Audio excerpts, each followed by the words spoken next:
Hello friends, very good morning. कैसे हैं आप सब? उम्मीद करता हूँ अच्छे होंगे और अपनी तैयारी को कंटिन्यू कर रहे होंगे। तो फ्रेंड्स, आज का जो वीडियो है काफ़ी इंपॉर्टेंट होने वाला है आप सभी के लिए, क्योंकि इस वीडियो में हम बात करेंगे Nair assistant electrical engineer, that is AEE, जिसका एग्ज़ाम 25 फरवरी को कंडक्ट कराया गया था बाय नायर BRC।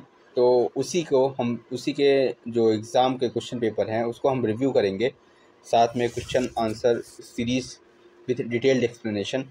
तो वीडियो में लास्ट तक हमारे साथ बने रहिएगा। चैनल पर नए हैं तो चैनल को सब्सक्राइब करिएगा। वीडियो अगर अच्छा लगे तो अपने फ्रेंड्स एंड कलीग के साथ शेयर करें। तो स्टार्ट करते हैं आज का फ्रेंड्स इंपॉर्टेंट सेशन। इस पेपर को हम दो पार्ट्स में डिवाइड करेंगे। One is the technical aspects of this paper, another is the financial rule establishment section और राजभाषा सेक्शन। तो हम सबसे पहले इसके उस एस्पेक्ट्स को कवर करेंगे जो कि सभी के लिए इम्पॉर्टेंट है, जो कि अपकमिंग 30% वाले भी एग्ज़ाम देंगे उनके भी खाते में उसके नंबर आएँ।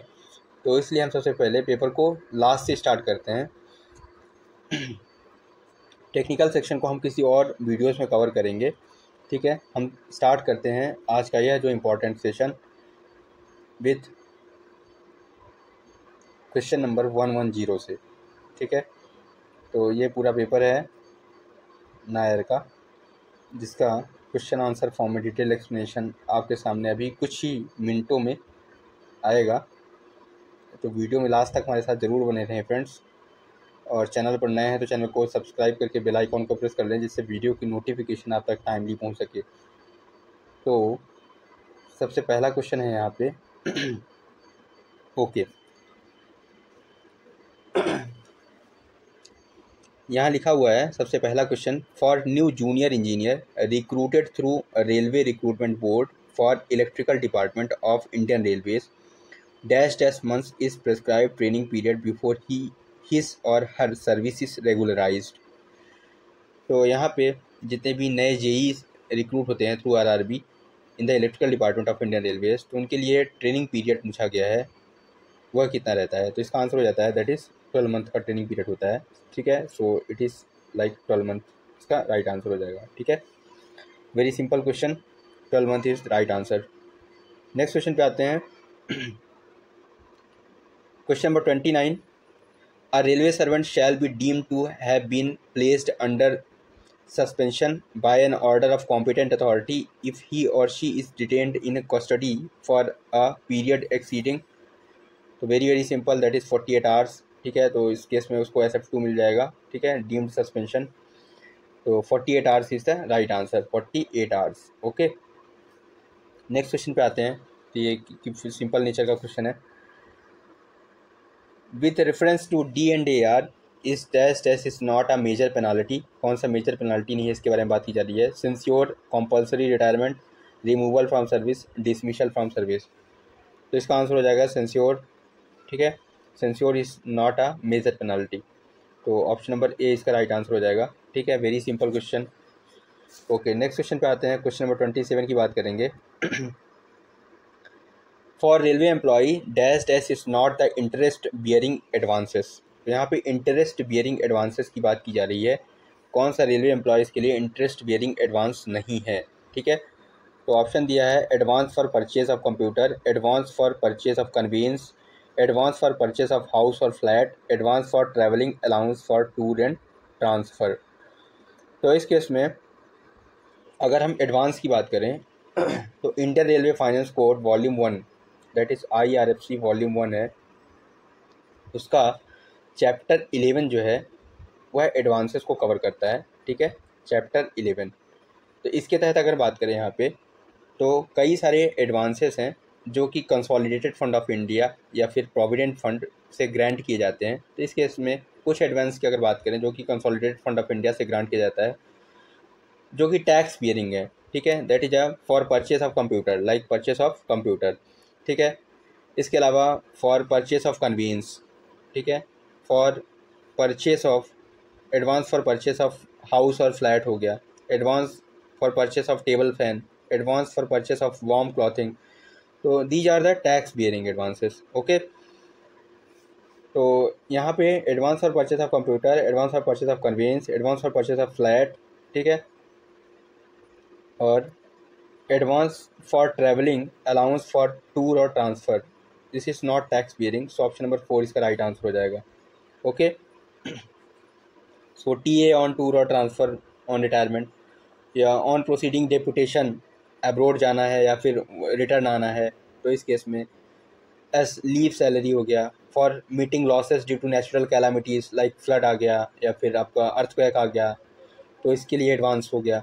For law suits, for treatment of cancer हो गया, फॉर फेस्टिवल्स हो गया, तो इन सब के लिए जो है तो advance consolidated fund of India से रेलवेज द्वारा दिया जाता है। ठीक है, तो इसमें टैक्स बियरिंग एडवांसेस हमने देख लिए। नेक्स्ट क्वेश्चन आते हैं, दैट इज क्वेश्चन नंबर 26 की बात करेंगे। In normal circumstances railway employee is credited with dash dash days LAP in the calendar year. तो ये भी सिंपल नेचर का क्वेश्चन है। ठीक है, that is option number 4 30, 15 in first 6 month and later 6 month में 15, और इस तरह से टोटल 30 LAPs होते हैं वह क्रेडिट हो जाते हैं।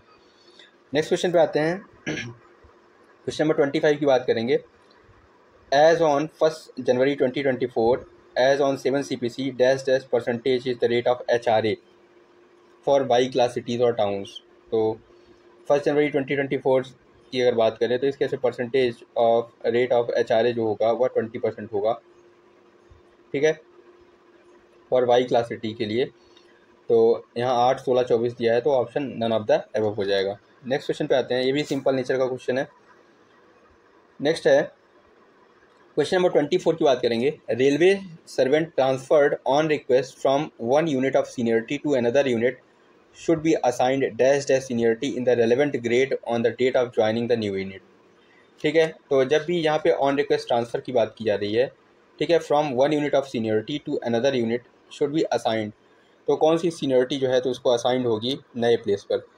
ठीक है, तो बॉटम सीनियरिटी हो गया, टॉप सीनियरिटी हो गया, और ऑफ अर्लियर यूनिट सीनियरिटी, और none of the given options are correct. ठीक है, तो railway servant transferred on request transfer हो रहा है यहाँ पे। ठीक है, ट्रांसफ़र कैसा हो रहा है, ऑन रिक्वेस्ट ट्रांसफ़र हो रहा है, तो इस केस में जो सीनियरिटी होगी इसको बॉटम सीनियरिटी होगी। ठीक है, so railway servant transferred at their request from one unit of seniority to another should be assigned bottom seniority in the relevant grade on the date of joining new unit. They should be placed in the seniority list below all existing staff. ठीक है, तो इसका answer bottom seniority होना चाहिए। May be इसका जो option होगा यह चेंज होना चाहिए। ठीक है, इस पर आप कमेंट करके बताएं, ठीक है, कि आपकी क्या राय है। तो क्वेश्चन नंबर 24 के लिए मैं ऑप्शन नंबर 1 के साथ जाना चाहूँगा। आपके हिसाब से इसका आंसर क्या होगा, आप जरूर कमेंट बॉक्स में कमेंट करें। नेक्स्ट क्वेश्चन पे आते हैं। क्वेश्चन नंबर 23 की बात करेंगे। The railway servant holding sensitive post should be transferred from existing post after dash dash years. तो वेरी वेरी इंपॉर्टेंट, और सेंसिटिव पोस्ट के लिए आप जानते हैं हमेशा क्या होता है, पीरियोडिकल ट्रांसफ़र होते हैं रेलवेज़ के अंदर। ठीक है, तो कोई भी रेलवे सर्वेंट है जो कि सेंसिटिव पोस्ट को होल्ड करता है, जो कि ऑफन कॉन्टैक्ट रहते हैं विद पब्लिक और कॉन्ट्रैक्टर्स और सप्लायर्स। ठीक है, तो इस केस में जो एग्जिस्टिंग पोस्ट होती है उसमें जनरली क्या होता है, ट्रांसफ़र्स होते हैं, पीरियोडिकल ट्रांसफ़र होते हैं, और वह जो पीरियोडिकल ट्रांसफ़र होते हैं वह जनरली वह 4 ईयर्स में होते हैं। कितने ईयर में, 4 ईयर्स में पीरियोडिकल ट्रांसफ़र होते हैं। लाइक अगर मैकेनिकल डिपार्टमेंट की बात करें तो मैकेनिकल डिपार्टमेंट में जो भी स्टोर क्लर्क होगा, या बिल या इस्टेब्लिशमेंट क्लर्क होगा, टाइम कीपर होगा, फ्यूल इंस्पेक्टर होगा, ठीक है, या फ्यूल इशूअर होगा, फ्यूल क्लर्क होगा इन द डीजल सेट्स वगैरह में। इसके अलावा माइलेज क्लर्क, ठीक है, staff dealing with a tender और कॉन्ट्रैक्ट और परचेज ऑफ स्टोर, ये सभी क्या है, मैकेनिकल डिपार्टमेंट के अंदर होते हैं। ठीक है, और ये इन सब जो है तो इन सब में क्या होता है, पीरियोडिकल ट्रांसफ़र होता है। क्या होता है, पीरियोडिकल ट्रांसफ़र। ओके, सो इसका आंसर क्या हो जाएगा, that is 4 year. 4 year is the right answer.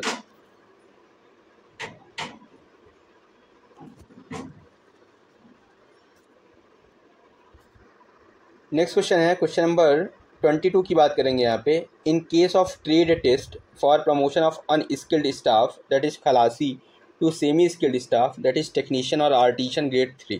ठीक है, तो यहाँ पे किसकी बात हो रही है, यहाँ पे प्रमोशन की बात हो रही है। किसकी, प्रमोशन।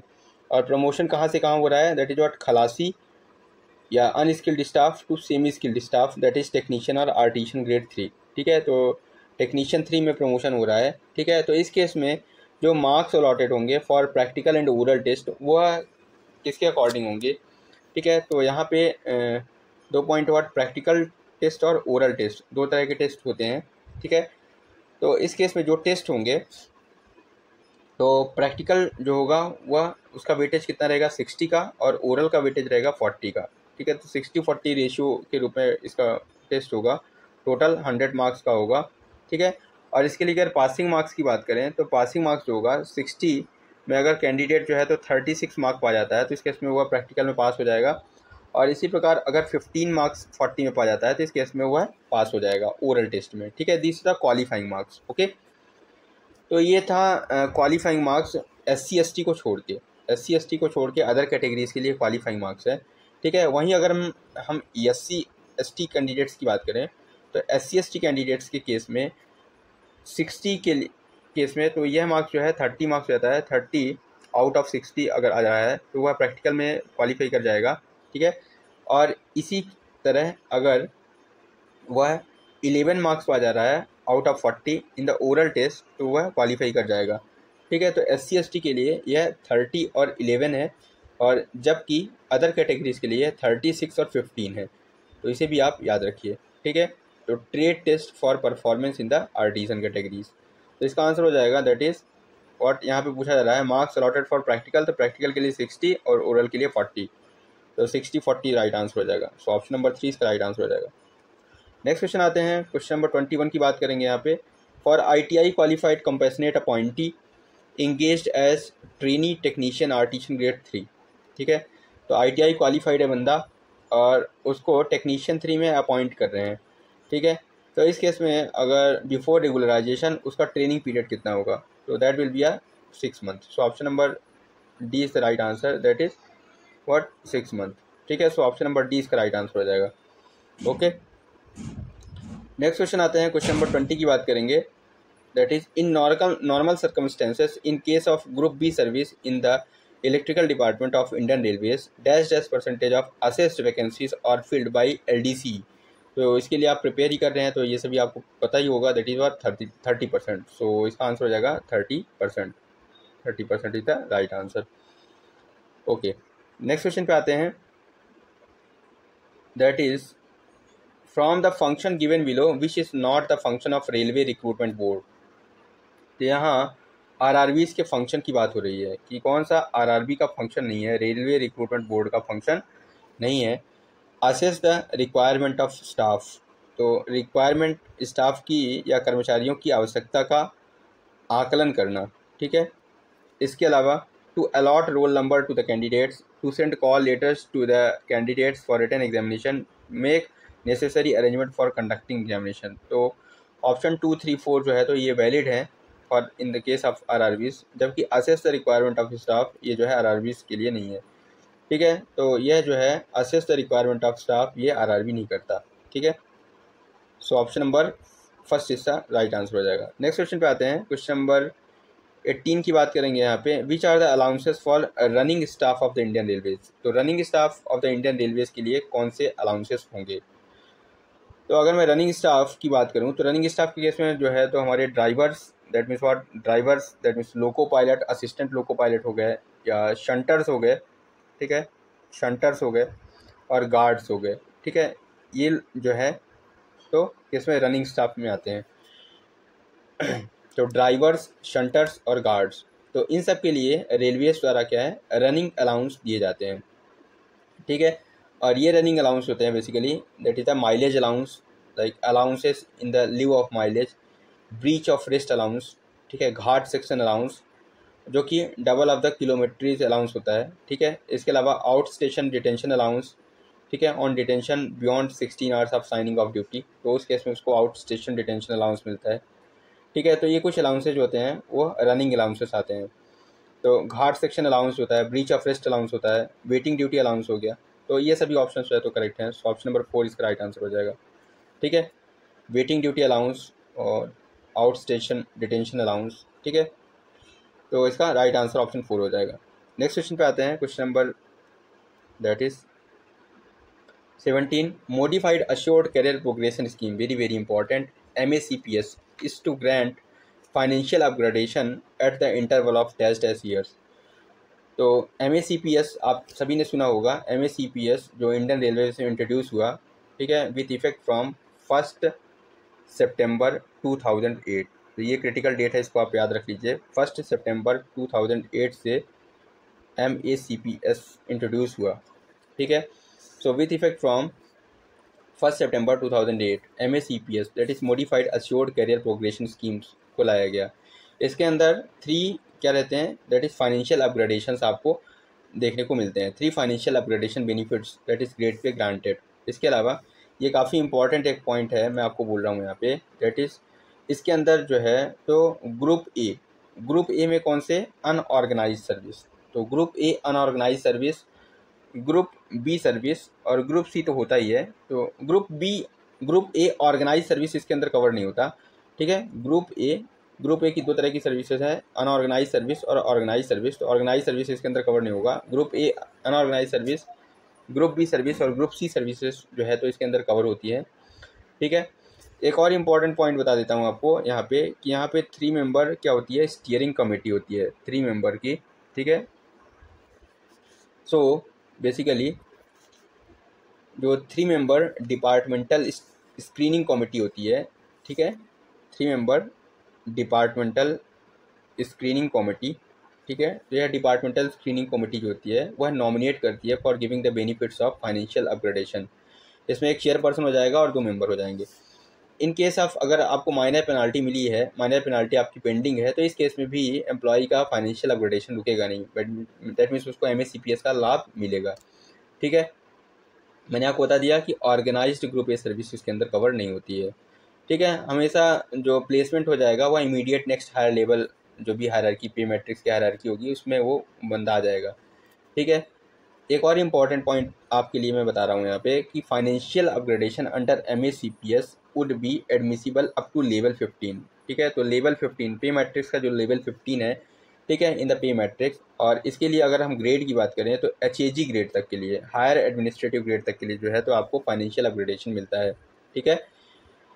एक और इम्पॉर्टेंट पॉइंट है कि डिपार्टमेंटल स्क्रीनिंग कमेटी जो है तो आपकी APAR को असेस करती है, ठीक है, एनुअल परफॉर्मेंस अप्रेजल रिपोर्ट को असेस करती है। और इसके लिए बेंचमार्क जो है अभी सेटअप कर दिया गया है, that is what, very good.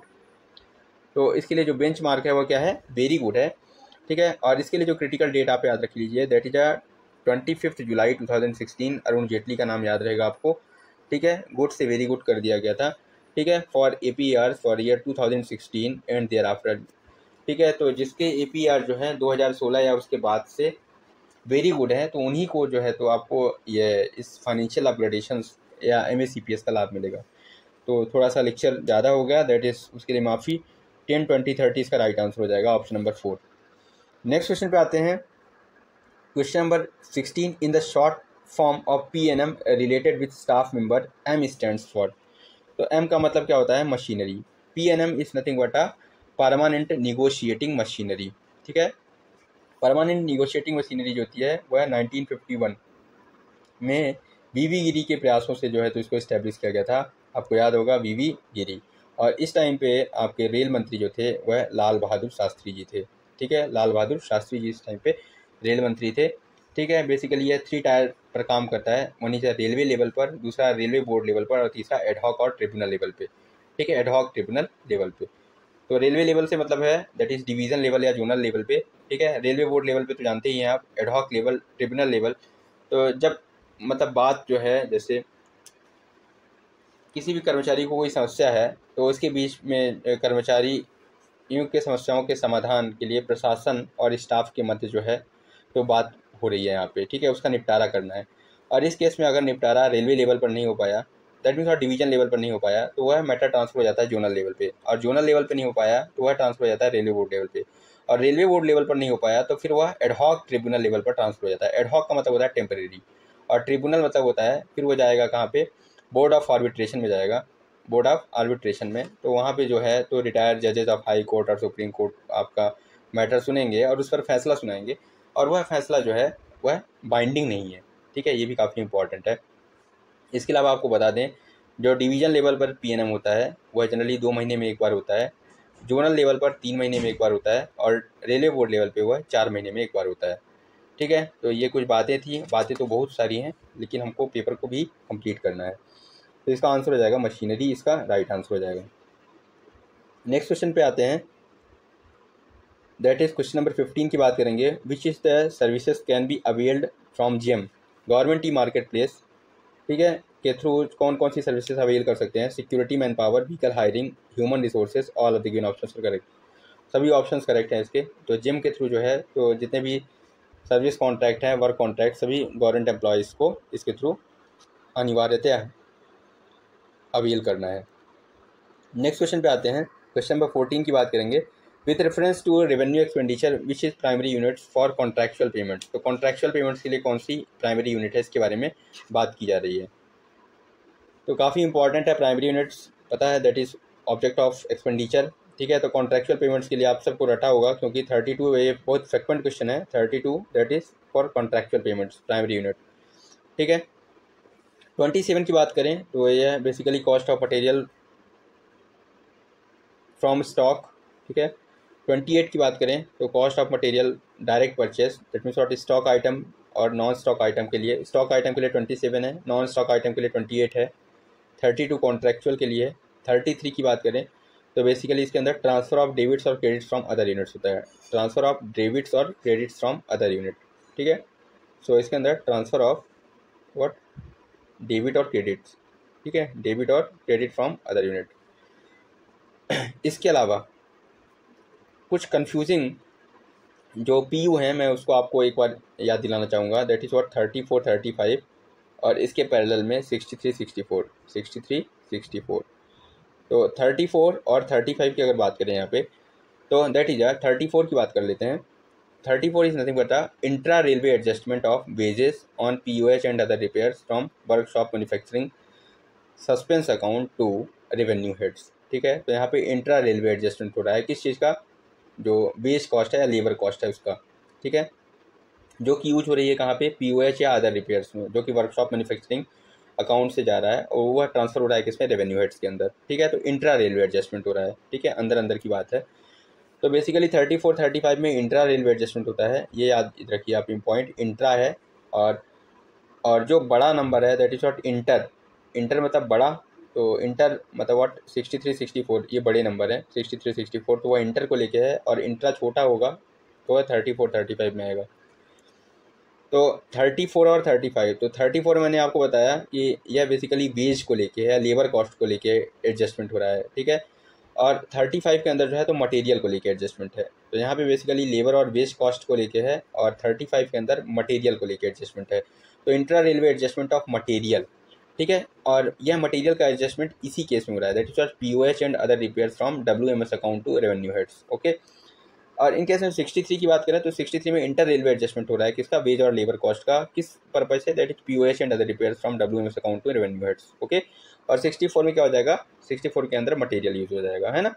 ठीक है, तो बहुत आसान है, ये भी आप याद रखिए। इसके अलावा मैं थोड़ा सा इम्पोर्टेंट अगर बताऊँ तो GST से रिलेटेड जो है PUs काफ़ी इंपॉर्टेंट है। 72, 73, 74 और 75 ये GST को लेके हैं PUs। ठीक है, तो 72 के अंदर क्या आता है, सेंट्रल GST आता है। 73 के अंदर क्या आता है, स्टेट GST आता है। 74 के अंदर क्या आता है, UT GST आता है। ठीक है, CGST, SGST, UT GST और IGST जो होता है, इंटीग्रेटेड GST जो है 75 के अंदर आएगा। ठीक है, तो ये भी आप याद रखिएगा, ये GST के लिए है काफ़ी इंपॉर्टेंट नंबर 72, 73, 74, 75। नेक्स्ट आते हैं question number 13। With reference to revenue expenditure what is the primary unit for cost of material from stock और for purchase of stock item. देखिए अभी हमने डिस्कस करा इस बात पे, तो इसका आंसर हो जाएगा 27। ठीक है, cost of material from stock that is primary unit 27। 28 की बात कर ली हमने, cost of material from direct purchase. 32 की बात कर ली हमने, दैट इज कॉन्ट्रैक्चुअल पेमेंट। ठीक है, इसके अलावा 33 की बात कर ली, ट्रांसफर ऑफ डेबिट्स और credits from other units. Okay, next है क्वेश्चन नंबर 12 की बात करेंगे। With reference to classification of expenditure the source of financing can be. तो source of financing it may be a capital, it may be a DRF, depreciation reserve fund, development fund. So all of the given options are correct, is the right answer. Okay, very simple. Question number 11 की बात करेंगे। With reference to classification of capital and other expenditure other electrical work OEW including TRD works और sanction under which plan head. तो यहाँ पे plan head दो important है, plan head और प्राइमरी यूनिट दोनों आता है एग्जाम में। तो प्लान हेड की बात की जा रही है, other electrical works including TRD, और अपने अपने ब्रांच का जो है तो प्लान हेड तो याद करके ही जाओ, ठीक है। तो other electrical work including TRD के लिए जो प्लान हेड है दैट इज़ व्हाट 36, ठीक है। This is a golden number, plan head 36 for OEW including TRD, ठीक है। प्लान हेड 21 बेसिकली RSP के लिए होता है, rolling stock programme. Plan head 41 for MNP के लिए होता है। प्लान हेड 42 जो होता है वर्कशॉप इंक्लूडिंग प्रोडक्शन यूनिट्स के लिए होता है, ठीक है। तो आप सभी को पता होगा। नेक्स्ट क्वेश्चन पे आते हैं। क्वेश्चन नंबर 10 की बात करेंगे।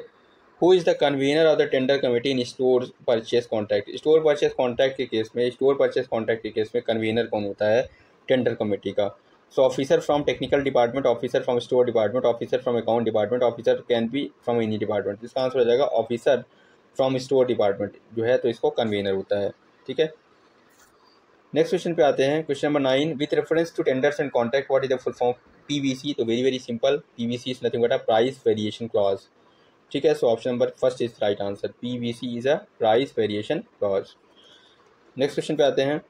Question number 8, for the purpose of inventory control all stock items are classified.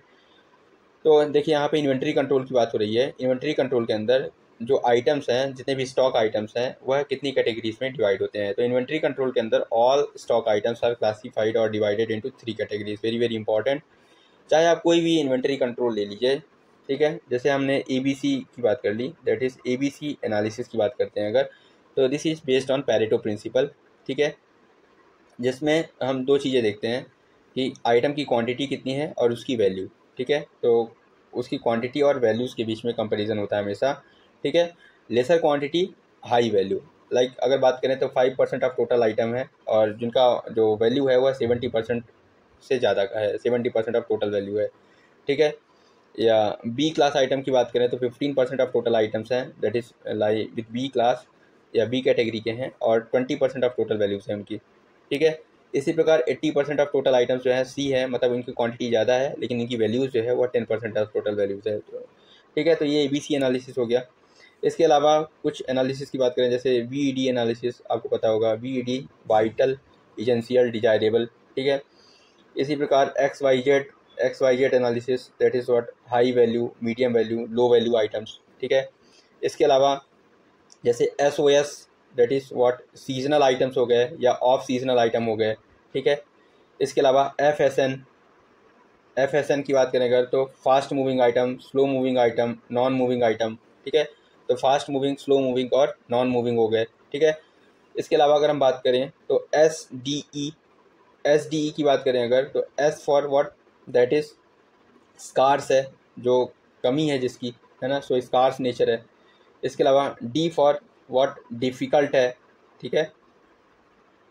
Scarcely available है, डिफ़िकल्ट है, अवेल करने में डिफ़िकल्टी आती है इसको, और इजीली अवेलेबल है, ठीक है, इजीली अवेलेबल है। तो SDE हो गया, ठीक है। तो these are the some inventory control mechanism, ठीक है। इसके अलावा हम कुछ और जैसे बात कर लें, गोल्फ, लाइक गोल्फ के अंदर अगर बात करें और, तो G for what, government, source of supply कहाँ से है, तो गवर्नमेंट हो गया, ठीक है। On source of supply government हो गया, ऑर्डनरी हो गया, या फिर लोकल हो गया, या फॉरेन हो गया, ठीक है। तो फॉरेन सोर्स हो गया। तो इसके अलावा लाइक HML की बात करें तो हाई, मीडियम और लो कॉस्ट पर यूनिट है, ठीक है। तो these are the inventory control items. तो सभी हम देख रहे हैं यहाँ पे कि यहाँ पे जो आइटम्स है वह 3 कैटेगरीज में क्लासिफाइड है। What is the full form of GFR। तो GFR is nothing but a general financial rule. GFR is a general financial rule, ठीक है। तो ये GFR रूल्स जो है, दैट इज़ GFR रूल्स 2017, ये काफ़ी इम्पॉर्टेंट है, ठीक है। This is basically these rules are issued by the Ministry of Finance, Department of Expenditure, ठीक है। तो मिनिस्ट्री ऑफ फाइनेंस और डिपार्टमेंट ऑफ एक्सपेंडिचर द्वारा ये रूल्स जो है तो इशू किए जाते हैं। बेसिकली इसको 2007 में इसको 2017 के अंदर इसको रिवाइज़ किया गया, और इसके रिवीजन की ज़रूरत क्यों पड़ी, इसका भी एक इम्पॉर्टेंट रीज़न है। क्योंकि 2017 में आपने देखा होगा 2017-18 के अंदर बेसिकली एक बहुत इंपॉर्टेंट फिनोमिना हुआ, that is merger of railway budget with general budget. ठीक है, इसके अलावा क्योंकि बजट का मर्जर हुआ तो इस केस में जो है तो फाइनेंशियल रूल को जो है तो हमको अपग्रेड करना पड़ा या रिवाइज करना पड़ा। इसके अलावा इम्पॉर्टेंट है कि इससे पहले जो है तो हमारे अंदर जो एक्सपेंडिचर होते थे बजट में वह दो तरीके से होते थे, one is a non plan and plan expenditure. तो इसको भी जो अभी प्रेजेंट गवर्नमेंट है उसने भी इसको स्क्रैप कर दिया। दैट मीन्स व्हाट, अब इस तरह का कोई डिस्टिंक्शन नहीं है कि कौन सा नॉन प्लान होगा और कौन सा प्लान एक्सपेंडिचर होगा। तो removal of distinction in non plan and plan expenditure, इस कारण से भी हमको इसको रिवाइज करना पड़ा। ठीक है, इसके अलावा अगर हम बात करें तो हमने ज़्यादा फोकस कर दिया किस पर, इम्प्रूव्ड आउटकम बजट डॉक्यूमेंट्स पर। तो हमने बेसिकली आउटकम्स पर ज़्यादा फोकस करना स्टार्ट कर दिया। ठीक है, हमने कुछ बीसीएस मर्जर जैसे हमने डीबीटी को ज़्यादा फोकस किया, डायरेक्ट बेनिफिट ट्रांसफ़र पर। इसके अलावा PFMS that is what, public finance management system, जिसकी चाबी जो होती है वह सीजीए के पास होती है, कंट्रोलर जनरल ऑफ अकाउंट्स। ठीक है, तो पीएफएमएस पर ज़्यादा फोकस करना स्टार्ट कर दिया। ठीक है, इसके अलावा हमारे पास कुछ नए पोर्टल आ गए लाइक जेम, जेम आपने सुना होगा, गवर्नमेंट मार्केट प्लेस। ठीक है, NTRP, NTRP NTRP that is non tax revenue portal. तो इन सब के आने के कारण बेसिकली हमको क्या करना पड़ा, जीएफआर को रिवाइज करना पड़ा। ठीक है, तो जीएफआर का फुल फॉर्म की बात करें अगर, तो GFR is nothing but a general financial rules. So option number 2 is the right answer.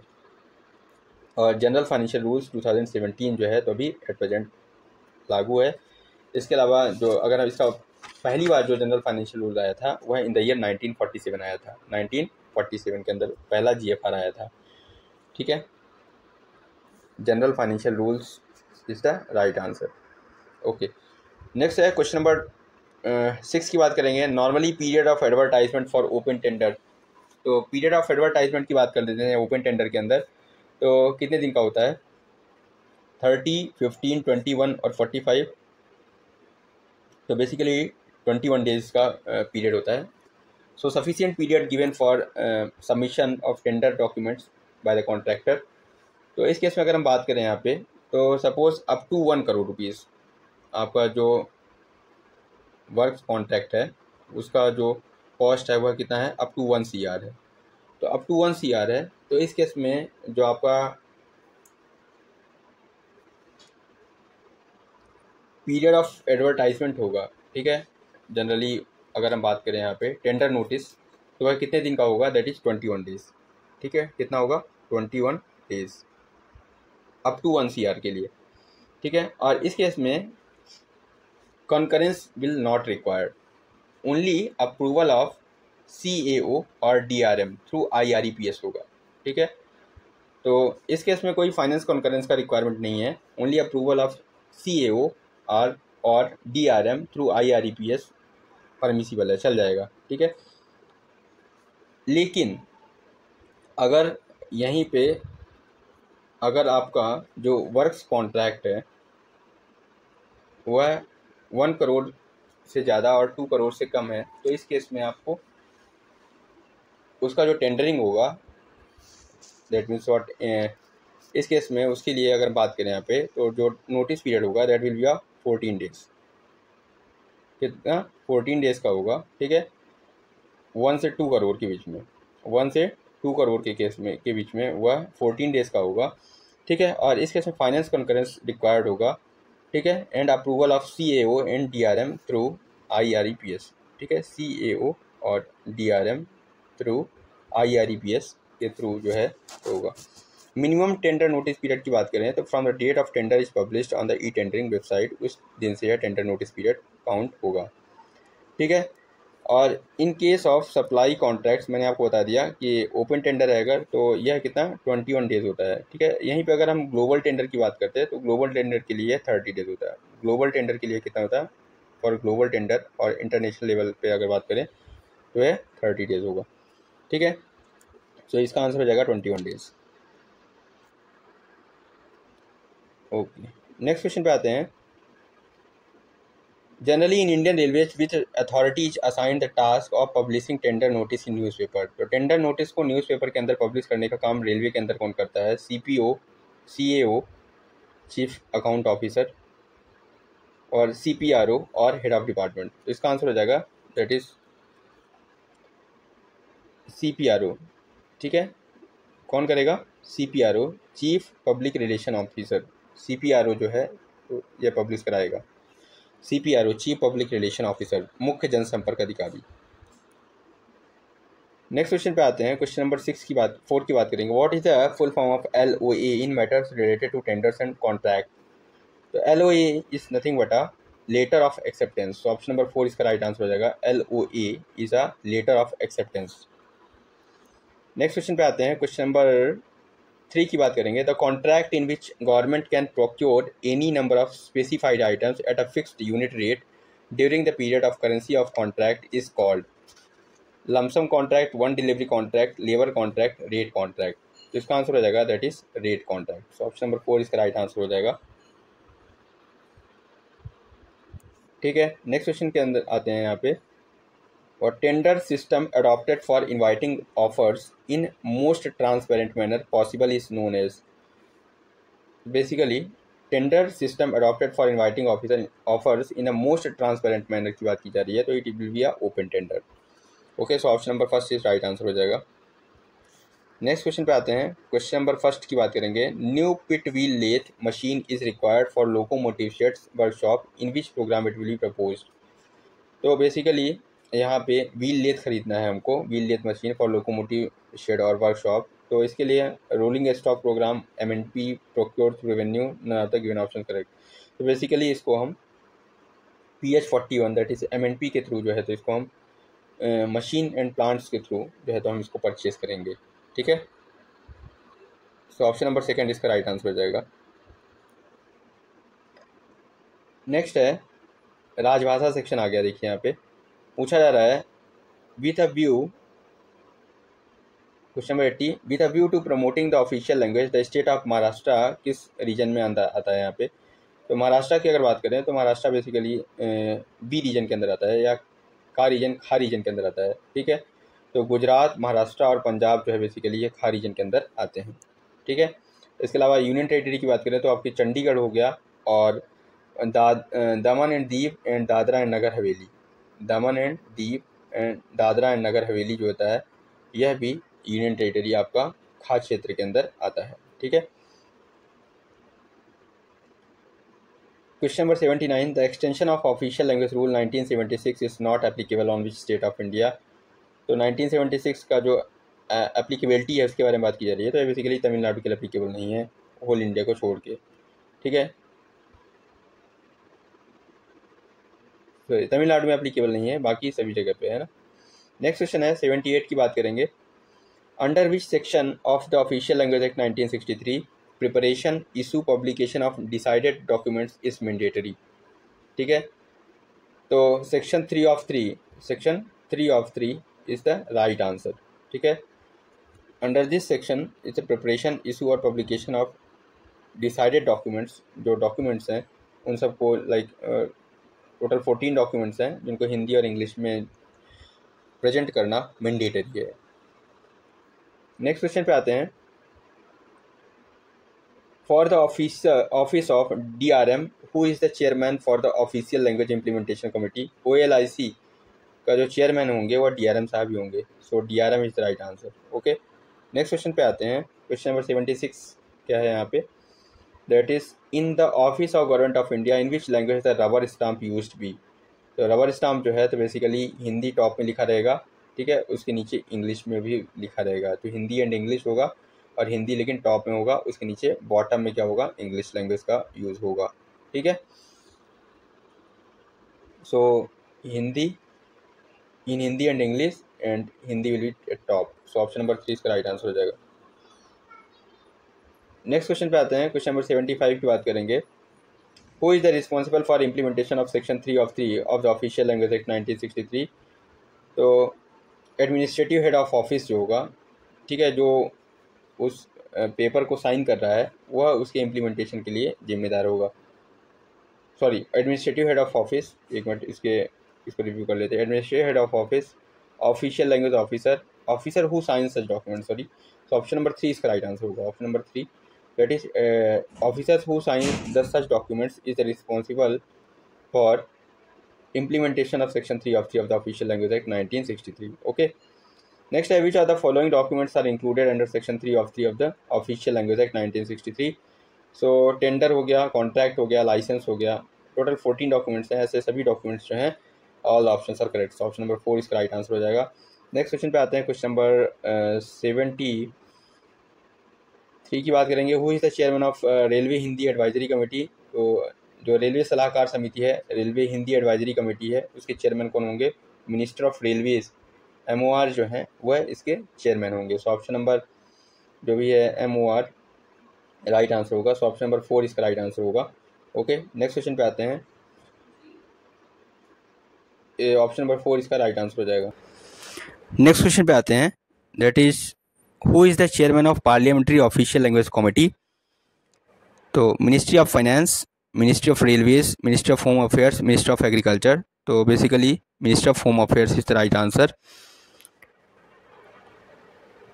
Next question पे आते हैं, with a view to promoting the official language, India has been classified into how many regions? तो there are 3 regions, that is का क्षेत्र, खा क्षेत्र and गा क्षेत्र। सो इसका आंसर हो जाएगा that is 3 region। Next question पे आते हैं, that is what is the full form of EMD? EMD का फुल फॉर्म क्या होगा? तो it is nothing but earnest money deposit. So option number 3 इसका राइट आंसर हो जाएगा। सो 70 का थर्ड हो जाएगा, अर्नेस्ट मनी डिपॉजिट। नेक्स्ट है question number 69, the new work for direct metering of railway quarters is sanctioned at a railway board level under appropriate plan head. Now which estimate will be prepared for vetting?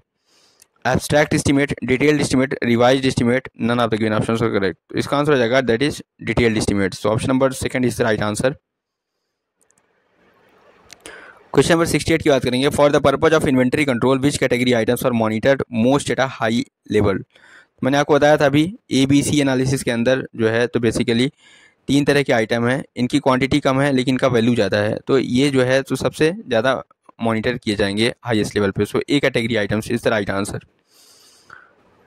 Next question है, question number 67 की बात करेंगे, the need for local purchase at the depot level arises due to emergency, if item is of small value which has not been stocked, if supplies are not received against the headquarter level purchase order. So all of the given options are correct. So option number 4 इसका right answer हो जाएगा। Next question पे आते हैं, for execution of work on quotation basis by dispensing with open tender, minimum dash offers should be collected. तो इस case में अगर बात कर रहे हैं यहाँ पे एग्जीक्यूशन ऑफ वर्क ऑन किस बेसिस पर है? कोटेशन बेसिस पर, by dispensing with open tender, तो minimum 3 offers should be collected. So option number 3 इसका राइट आंसर हो जाएगा। क्वेश्चन नंबर 65 की बात करेंगे, rupees dash lakhs per case in the financial limit of JA grade officer in case of works matter under quotation as per MSOP 2018 duly updated. ठीक है, तो model schedule of power की बात की जा रही है यहाँ पे। ठीक है, इस केस में अगर हम बात करें यहाँ वर्ड लिखा हुआ है ड्यूली अपडेटेड। ठीक है, तो इसका आंसर क्या हो जाएगा? That is what? For JAG और SG and senior scale independent charge अगर हम बात करें तो it is a 5 lakh rupees per case. It is a 5 lakh rupees per case. ठीक है, विथ फाइनेंस कंकरेंस। ठीक है, सो ऑप्शन नंबर 3 इसका राइट आंसर हो जाएगा। ठीक है, so works related to safe running of train. ठीक है, जो भी डिविजनल JG और SG हैं, ठीक है, वह 5 lakh rupees per case, up to 5 lakh rupees per case with finance concurrence, और एनुअल सीलिंग लिमिट जो है वह 60 लाख रुपीज़ का है। कितना? That is what? 60 lakh. 5 lakh rupees per case और एनुअल सीलिंग लिमिट्स वह 60 लाख का है। ठीक है, उनके पास SOP है। इसके अलावा यहीं पे अगर एसएजी की बात करें तो यह जस्ट डबल हो जाएगा amount, that is what 10 lakh rupees per case, और यह अमाउंट भी डबल हो जाएगा, वो यह 1.2 CR हो जाएगा। ठीक है, सो इस केस में इसका आंसर क्या हो जाएगा, that is option number 3, 5 lakh rupees per case. ठीक है, सो ऑप्शन नंबर 3 इसका राइट आंसर हो जाएगा। इसका राइट आंसर इन्होंने 5 लाख रुपीज़ पर केस ही दिया है। नेक्स्ट क्वेश्चन पे आते हैं।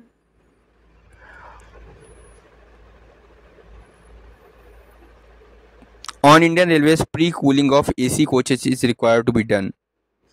तो प्री कूलिंग जो होती है बेसिकली रेलवेज के अंदर before starting of journey from primary as well as secondary depot station. ठीक है, तो इसके लिए प्री कूलिंग करते हैं, सो ऑप्शन नंबर 3 इसका राइट आंसर हो जाएगा। नेक्स्ट है क्वेश्चन नंबर 63 की बात करेंगे।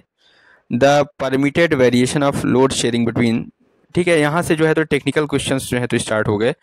ठीक है, तो हमने टोटल जो फाइनेंशियल रूल और इस्टेब्लिशमेंट रूल के सेक्शन के क्वेश्चंस थे तो उनको हमने कंप्लीट कर लिया। वीडियो कैसा लगा कमेंट बॉक्स में ज़रूर बताएं, और इसके जो टेक्निकल सेक्शन के क्वेश्चंस हैं उनको हम अलग वीडियोस में कवर करेंगे। Thanks for watching this video, have a nice day friends, please subscribe and support my channel.